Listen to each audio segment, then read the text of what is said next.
Hello everyone, welcome to Ardhanarishwar Ekatmik Yatra. Friends, ये twin flame journey आपको दिल के रिश्ते से दूर लेके जाती है, जहाँ हमें संसार समाज सिखाता है कि किसी से रिश्ता दिल के तल पर बनाओ। हर वक्त किसी की देह को पाने की चाह रखो, सालों साल ख्वाब देखते रहो, तभी ये जर्नी आपको मिलती है सिखाने के लिए कि देह का रिश्ता कितना ज़ख्मी कर देता है आपको अंदर से। पिछले दिनों कम्युनिटी में मैंने पोस्ट किया था, एक वाक्य पोस्ट किया था कि मैं तुझसे हूँ, तू मुझसे है। तो इस वाक्य से संसारी को लगेगा कि स्त्री पुरुष की देह मिलना ज़रूरी है, इसलिए हर कोई एक दूसरे पर बंधन डालता है, जबकि वो वाक्य हमेशा से मैस्कुलिन और फेमिनिन एनर्जीज़ के लिए कही जाती आ रही है। ना सिर्फ मैस्कुलिन एनर्जी से इस ब्रह्मांड को चलाया जा सकता है, ना सिर्फ फेमिनिन एनर्जी से। उस वाक्य का मतलब ही ये है कि दोनों एनर्जीज का महत्व भी तभी है जब वो समान रूप से हर एक व्यक्ति में, हर एक पूरे ब्रह्मांड में समान रूप से हैं। सोसाइटी पुरुषों को सिखाती है कि सिर्फ मैस्कुलिन एनर्जी में रहना है और स्त्रियों को सिखाती है सिर्फ फेमिनिन एनर्जी में रहना है। इसलिए 95% लोगों की लाइफ में इंस्टेबिलिटी है। पर ये दोनों एनर्जीज हर व्यक्ति में समान रूप से होनी चाहिए, इक्वल होनी चाहिए, हार्मोनी में होनी चाहिए। डीएफ्स एक ज़िद लेके आती हैं इस जर्नी में कि उन्हें अपने शिव को अपने डीएम को बाहरी रूप से प्राप्त करना है, आउटर वर्ल्ड में। पर शिव हमेशा भीतर प्राप्त होते हैं। अगर आध्यात्मिक दृष्टिकोण से देखा जाए तो शिव कभी भी बाहरी दुनिया में प्राप्त नहीं होते हैं, हमें भीतर उतरना पड़ता है अपने, तब शिव प्राप्त होते हैं। शिव आपको चेतना की गहराइयों में मिलते हैं। शिव कॉन्शियसनेस है, शिव शून्य है, शून्यता में लेके जाते हैं, साइलेंस में लेके जाते हैं। जो संसार के नियमों के परे चले जाता है वो शिव को प्राप्त होता है, शिवमयी हो जाता है। लास्ट वीडियो में मैंने कहा था कि जब डीएफ्स को डीएम की साइलेंस से फ़र्क पड़ना बंद हो जाता है, इट मीन्स अब शिव को बाहरी संसार में पाने की ज़िद उनकी ख़त्म हो चुकी है। इस ज़िद से ही तो मुक्त होना होता है हर डीएफ को। जर्नी स्टार्ट होती है तो हम कितना ऑब्सेस रहते हैं, कितनी डिज़ायर रहती है, तो वो ऑब्सेशन, वो डिज़ायर है क्या, हमारी ज़िद ही तो है। डीएफ्स की ज़िद ही होती है कि उनको उनका शिव 3D में चाहिए, बाहरी रूप से चाहिए, आउटर वर्ल्ड में चाहिए। इसलिए फिर डीएम के हर ट्रिगर से उनको फ़र्क पड़ता है, घोस्टिंग हो, इग्नोरिंग हो, साइलेंस हो, उन्हें पेन फील होता है। और एक दिन जब डीएफ को उस साइलेंस से, डीएम के किसी भी रूड बिहेवियर से फ़र्क पड़ना ही बंद हो जाता है, मीन्स उसने अपने शिव को भीतर से प्राप्त कर लिया है और उसकी जो बाहरी ज़िद है शिव को पाने की, वो अब ख़त्म हो चुकी है। तो जो डीएफ्स शिव को भीतर प्राप्त कर लेती हैं, उनकी ज़िद ख़त्म हो जाती है। ना मोह बचता है, ना नफ़रत बचती है, ना ही किसी से रिवेंज लेने का मन करता है। इसे कहते हैं कंप्लीट स्टेट। पर कई डीएफ्स में डिटैचमेंट में भी थोड़ा सा ईगो रह जाता है, वो उनको दिखता नहीं है। जैसा कि लास्ट वीडियो में मैंने बताया था, इनसेंसिटिव नहीं होना है, क्योंकि जैसे ही डीएम लौटता है, अपनी तरफ से कांटेक्ट करता है, तो डीएफ ईगो में आके जब डीएम से मिला हर्ट, पेन पूरा हील नहीं हुआ होता, तो वो सोच के बैठती है कि मैं भी इसके साथ वही करूँगी, कि अब ये लौट आया है तो वो जो थोड़ा सा ईगो बच जाता है या थोड़ा सा पेन वो रह जाता है, तो उसमें ये उसका थॉट पैटर्न बन जाता है कि अब ये लौट आया तो मैं भी इसके साथ वही करूँगी जैसा इसने मेरे साथ किया था। अब मेरी बारी है कि मैं भी इसको वही पेन दूँ, वही घोस्टिंग, वही साइलेंट ट्रीटमेंट दूँ। मुझे इसको सबक सिखाना है। ये होती है इनसेंसिटिविटी, जो कि डिटैचमेंट में नहीं रखनी है, क्योंकि अगर एक डीएफ लेके चल रही है, वो थोड़ा सा पेन जो है उसके भीतर रह चुका है कि डीएम ने ये किया वो किया, तो वो पेन भी, वो वुंड भी एक तरीके से लोड है उसके मन पे। मैंने कहा ना, कोई भी लोड लेके चलना नहीं है इस जर्नी में, पर वो भी लोड है। अगर डिटैचमेंट में थोड़ा सा भी ईगो डीएफ के मन में रह जाता है, एकदम सटल ईगो, ठीक है, बिल्कुल बारीक, जो किसी डीएफ को पहचान में भी नहीं आएगा, तो वो भी एक बोझ ही है उसके मन में। और ये जो सटल ईगो है वो इनसेंसिटिविटी का काम करेगा, इनसेंसिटिविटी को बढ़ाने का काम करेगा उसके अंदर। और इस इनसेंसिटिविटी से उस डीएफ के मन में हमेशा आगे चल के वो रिवेंज वाली जो फीलिंग है वो बनी रहेगी, क्योंकि डीएफ का पेन पूरा हील हुआ ही नहीं है। पर कई डीएफ को गलतफहमी हो जाती है डिटैचमेंट में कि अब वो पूरी हील है, पर वो होती नहीं है। तो वो डीएम भी इसलिए, यूनिवर्स क्या है कि उनके आप जब इनर वर्क करते हो तो यूनिवर्स डिवाइन को पता होता है कि आप अंदर से कंप्लीट हील हो भी या नहीं हो। तो कहीं केसेस में डीएम को इसलिए लौटना पड़ता है, यानी लौटाया जाता है डीएफ के पास, ताकि उनके अंदर की वो जो रिवेंज वाली फीलिंग है, वो जो इनसेंसिटिविटी है, वो सरफेस पे आ सके, ताकि डीएफ को खुद दिख सके कि वो क्या सोच रही है मन ही मन, कि रिवेंज लेना है, ऐसा करना है, वैसा करना है, उसको भी पेन देना है, सबक सिखाना है। तो ये सब दिमाग में नहीं चलना चाहिए।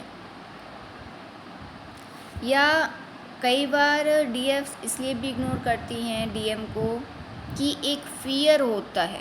मान लो कि डिटैचमेंट में है अपने साथ, तब उनको रहना आ गया है, खुश है, या किसी डीएफ में रिवेंज वाली फीलिंग ना भी होती हो, ठीक है, पर वो इसलिए इग्नोर करती है डीएम को कि एक फियर होता है कि फिर से ना छोड़ दे, या मैं बात करना शुरू कर दूँगी और कहीं फिर से मुझे आदत लग गई तो ये फिर से कहीं छोड़ के ना चला जाए, या पहले जैसा बर्ताव ना करे, तो इट्स बेटर कि बात ही ना करें और ख़ुद को प्रोटेक्ट करें। अगर आप बिना एक्सपेक्टेशंस के बात करो तो सेम साइकिल रिपीट नहीं होती है, कोई आपको हर्ट नहीं कर सकता। डीएम के बिहेवियर से आपको पहले हर्ट इसलिए हुआ करता था बिकॉज़ आपकी उनसे कुछ एक्सपेक्टेशंस थी, कुछ मांग थी, कुछ पाना चाहते थे उनसे, और कुछ भी पाया जा सकता है। और सेकंड जो चांस होती है, अगर उसमें डीएम लौटते हैं, कांटेक्ट करते हैं, बात करना चाहते हैं, पर अब आपकी कोई डिज़ायर नहीं, कुछ आप लेना है नहीं उनसे, कुछ एक्सपेक्टेशंस है नहीं, तो वो जो हर्ट होने वाली है कि हाँ भी हर्ट करेंगे नहीं करेंगे, उससे वो साइकिल रिपीट नहीं होती है। तो रिवेंज इग्नोर वाली फीलिंग बिल्कुल भी नहीं रखनी है। जब जब भी डिटैचमेंट में आप जैसे ही डिटैचमेंट फेज में आते हो, एंटर करते हो, बस अपने सेल्फ लव में मस्त रहिए।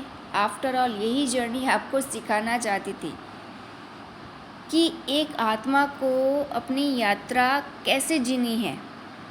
अवेकनिंग होती ही इसलिए है कि ताकि आत्मा का ज्ञान आपको प्राप्त हो सके। इस देह के परे एक आत्मा की मंजिल कहाँ है वो सीख पाएँ आप लोग।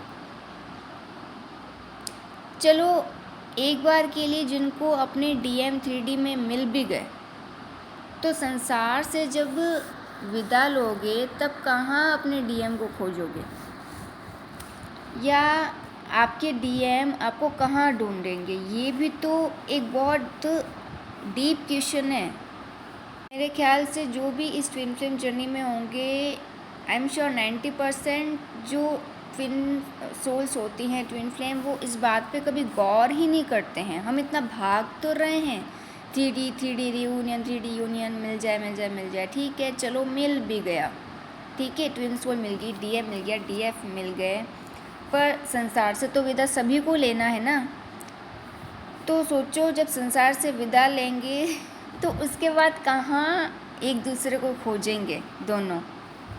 तो यही तो डिवाइन और यूनिवर्स, मतलब जो डीप नॉलेज है आत्मा के बारे में, वो आपको सिखाई जा रही है। इसलिए हमेशा एक रूल रहा है जर्नी का कि अटैचमेंट नहीं रखना है।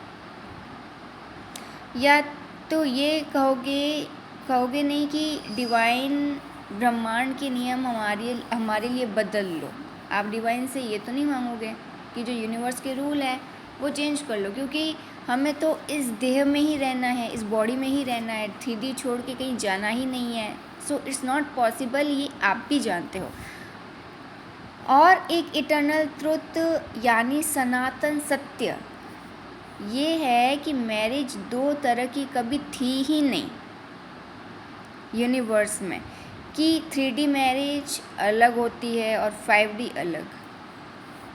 ब्रह्मांड में हमेशा से एक ही विवाह जायज़ रहा है, वो है 5D मैरिज, कॉस्मिक मैरिज, जो आपके भीतर ही घटित होती है। अब ये क्यों इतना 3D यूनियन का क्रेज़ बढ़ गया है, इतनी ज़्यादा 3D यूनियन की गाइडेंस आ रही है, मुझे तो कुछ लॉजिक समझ में नहीं आता है कि इतनी नीड ही कहाँ है 3D यूनियन की गाइडेंस ला रहे हैं इतने सारे कोचेस से कम्युनिटीज़ में, मुझे समझ में नहीं आ रहा है।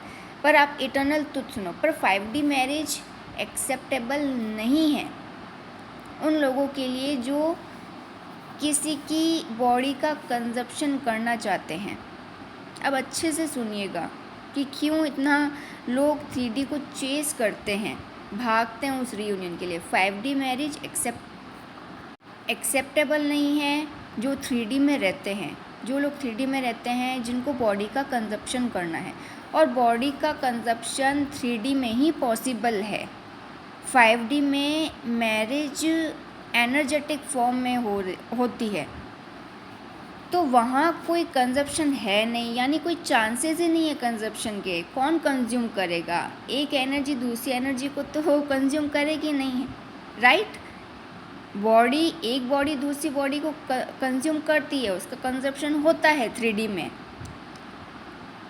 मैं किस कंजप्शन की बात कर रही हूँ? फिज़िकल लेवल पे, है ना, जिसके पीछे ये जो पूरा 3D है, 3D के लोग है, संसार है, भागता है। अब जिन ट्विन फ्लेम पे सोसाइटी की कंडीशनिंग का गहरा प्रभाव है, यानी आपको ये बहुत ज़्यादा इम्प्लांट किया गया, आपकी DNA में ये इतना गहराई में है, ये बात सोसाइटी ने की है, वो फैमिली ने की है कंडीशनिंग ऐसी, और इसका इतना गहरा प्रभाव है, वो कंजप्शन वाली मैरिज के लिए पागल हो रहे हैं जो ट्विन फ्लेम्स हैं कि 3D में ही चाहिए, क्योंकि दूसरे व्यक्ति को भोगने का लालच है। इट्स फैक्ट, आप डिनाई नहीं कर सकते। ट्विन फ्लेम्स भाग नहीं सकते, उनको पता है उनके भीतर क्या चल रहा है, उनके अंदर क्या लालच है, क्यों भाग रहे हैं, क्यों इतना पागलपन है। पर तो इसे एक्सेप्ट कीजिए। अगर आप लोगों के अंदर ये ज़रा सा भी ग्रीड है कंजप्शन की, तो उसे हील कीजिए, समझिए 5D कॉन्शियसनेस, 5D प्रोग्रामिंग और होती क्या है। पर इटर्नल ट्रुथ सुन लीजिए, आज मैरिज एक ही होती है, इसे एक्सेप्ट कर लीजिए। यूनिवर्स में जो डिवाइनली अप्रूवल होती है वो है 5D। डिवाइनली अप्रूवल मैरिज सिर्फ 5D होती है। This is eternal truth. 3D में जो मैरिजेस होती हैं वो डिवाइनली अप्रूवल नहीं होती, क्योंकि 3D मैरिज सिस्टम के थ्रू ही old patterns, false programming, trauma, generational curses एक जनरेशन से दूसरे जनरेशन में ट्रांसफ़र होते हैं। तो आप खुद सोचिए कि ऐसी मैरिजेस डिवाइन एक्सेप्ट कैसे करेंगे, कि आप जैसा कि अभी ऐसा दौर चल रहा है, ऐसा टाइम पीरियड चल रहा है कि मैरिजेस हो रही हैं, हर किसी की हो रही है। आप सोशल मीडिया पे देख रहे हो, हर कोई शादी कर रहा है ना, कि पता नहीं क्या, जैसे कि अगले 2 सालों में 4 सालों में पृथ्वी ख़त्म ही ना हो जाए, ऐसा डर है लोगों को। तो बस अभी करनी है शादी हमको तो पर वो स्पिरिचुअल जर्नी में नहीं है, वो उस रास्ते में नहीं लाए गए, वो उस मार्ग में उनको ये पाथ मिला ही नहीं है, वो अनअवेयर है। एक उनकी जो कॉन्शियस है वो एक स्लीप कॉन्शियस है, जागृत अवस्था में नहीं है। तो जाहिर सी बात है वो 3D में ही जाएंगे, वो उसी मैरिज को इम्पोर्टेंस देंगे, क्योंकि उनके माइंड में गार्बेज भरा है। इट्स सिंपल, और क्या। पर आपको ये जर्नी इसलिए दी गई ना, ताकि आप उस गार्बेज को रिमूव कर सको अपने अंदर से, आप अपने जंक DNA को हील कर सको, आपको पता चल सके कि सोसाइटी में चल क्या रहा है, ये पैटर्न्स कौन से हैं, ये जनरेशनल कर्सेस क्या है, ये ट्रॉमा क्या है, अंदर से हर एक व्यक्ति इतना सफ़र क्यों कर रहा है। आपको मौका मिल रहा है जानने को, इससे बाहर आने को। तो फिर दूसरे लोगों को देखकर, दूसरे कपल्स को देखकर इतना जेलस क्यों हो रहे हैं, या इतना अफसोस क्यों हो रहा है कि नहीं आपकी 3D वाला यूनियन आपका कब होगा। वो लोड मत आने दीजिए अपने ऊपर। तो डिवाइन ऐसी मैरिजेस, 3D मैरिजेस क्यों एक्सेप्ट करेंगे, जहाँ पैसे के आधार पे, शरीर की सुंदरता के आधार पे, सोशल स्टेटस देख के उसके आधार पे रिश्ता जोड़ा जाता है 2 व्यक्तियों का। और 5D में कोई ट्रॉमा नहीं, कहीं फॉल्स प्रोग्रामिंग नहीं, पूरी सात्विकता है, कंजप्शन नहीं है, एनर्जेटिकली मैस्कुलिन फेमिनिन मर्ज होते हैं, डिवाइन यूनियन होता है, और अपने साथ ही आप खुश होते हैं। और जब ऐसा व्यक्ति संसार से विदा लेता है, ये जब स्टेज होती है कि इंसान को कोई फ़र्क नहीं पड़ रहा है, वो अपने आप में खुश है, और जब अंदर से ही मर्जिंग हो गई है, मतलब आपने कई सारे कम्युनिटी में आपने सुना होगा ना कि अपने DM भी खुद ही हैं, अपने DF भी हम खुद ही हैं, है ना। तो हमारा जो पार्टनर है वो विद इन ही है, बाहर कुछ भी नहीं है। तो जब हम अपने आप में खुश होते हैं, रहने लग जाते हैं, और जब अंत समय आता है, जब ऐसा व्यक्ति संसार से विदा लेता है, जो कंप्लीट होता है, तो ना उस पे किसी तरह का बंधन होता है, ना वो खुद किसी पे बंधन डालता है। तब वाकई असल मायनों में कह सकते हैं कि ट्विन फ्लेम जर्नी मोक्ष प्राप्त करने की यात्रा है, यानी ये जर्नी हमें मोक्ष की तरफ लेके जा रही है। अगर डिवाइन को आपके ट्विन सोल से 3D यूनियन करवाना है, तो ऑटोमेटिकली वो डिवाइन टाइमिंग पे हो जाएगा। अदरवाइज़ 3D यूनियन का लोड लेके अपनी जर्नी में स्टक मत रहिए, उसे डिले मत कीजिए, लाइफ को एंजॉय कीजिए, कंप्लीटनेस को, होलनेस को एंजॉय कीजिए, अपने सेल्फ लव की जो एनर्जी है उसे एंजॉय कीजिए। सो फ्रेंड्स, ये थी आज की गाइडेंस एंड आई होप अब आप लोगों को अपनी साइलेंट ट्विन फ्लेम जर्नी से कोई प्रॉब्लम ना हो, कोई इश्यू ना हो, आपकी जर्नी आपको बिल्कुल भी पेन ना दे। सो मिलते हैं नेक्स्ट वीडियो में। Till then goodbye and God bless you.